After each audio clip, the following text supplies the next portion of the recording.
நில்லுங்க நில்லுங்க நில்லுங்க. எங்க போறீங்க? மேல போறோம். பாஸ் இருக்கா? இல்ல. அப்படினா போக முடியாது. இது விசிட்டர்ஸ் ஹவர்ஸ் கிடையாது. எங்களுக்கு அதெல்லாம் தேவையே இல்ல. நாங்க காலேஜ் படிக்கிற பொண்ணுங்க. நீங்க யாரா இருந்தாலும் போக முடியாது. ஏன்? என்ன ஏன்? நீங்க யார்கிட்ட விளையாடுறீங்க? நாங்கெல்லாம் யாருன்னு தெரியுமா? இவ யாருன்னு தெரியுமா? இங்க இருக்கிற சூப்பர்டென்ட் கிட்ட கேட்டு பாருங்க ஜெயந்தி யாருன்னு. Saint Mary's Jayanthi.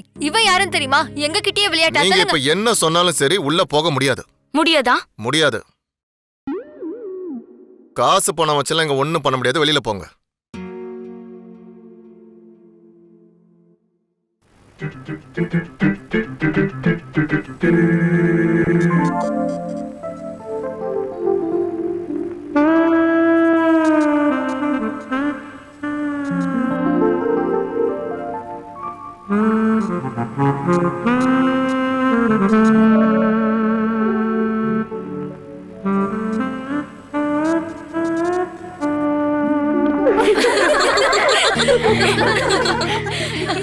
யாராவது கேட்டா எனக்கு தெரிஞ்சவங்கன்னு சொல்லுங்க.